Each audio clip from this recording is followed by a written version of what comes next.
Stop what you're doing and watch this entire TikTok. The US made a breakthrough battery discovery, then gave the technology to China. When a group of engineers and researchers gathered in a warehouse in Mukilteo, Washington 10 years ago, they knew they were onto something big. They scrounged up tables and chairs, cleared out space in the parking lot for experiments, and got to work. They were building a battery, a vanadium redox flow battery based on a design created by 24 US scientists at a government lab. The batteries were about the size of a refrigerator, held enough energy to power a house, and could be used for decades.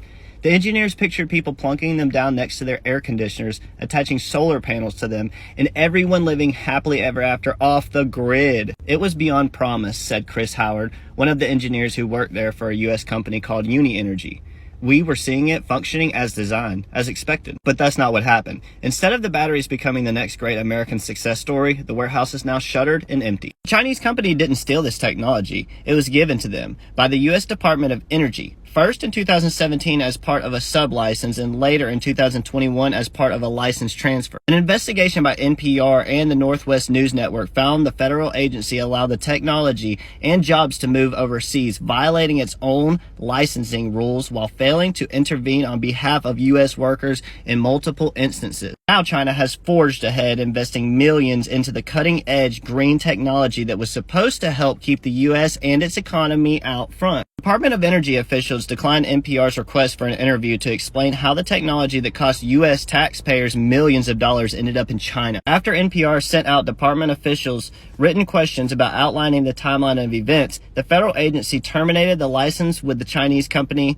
DOE takes American manufacturing obligations within its contracts extremely seriously, the department said in a written statement. If DOE determines that a contractor who owns a DOE-funded patent or downstream licensee is in violation of its U.S. manufacturing obligations, DOE will explore all legal remedies. The CFO, Joanne, right here says, "This is technology made from taxpayer dollars. It was invented in a national lab.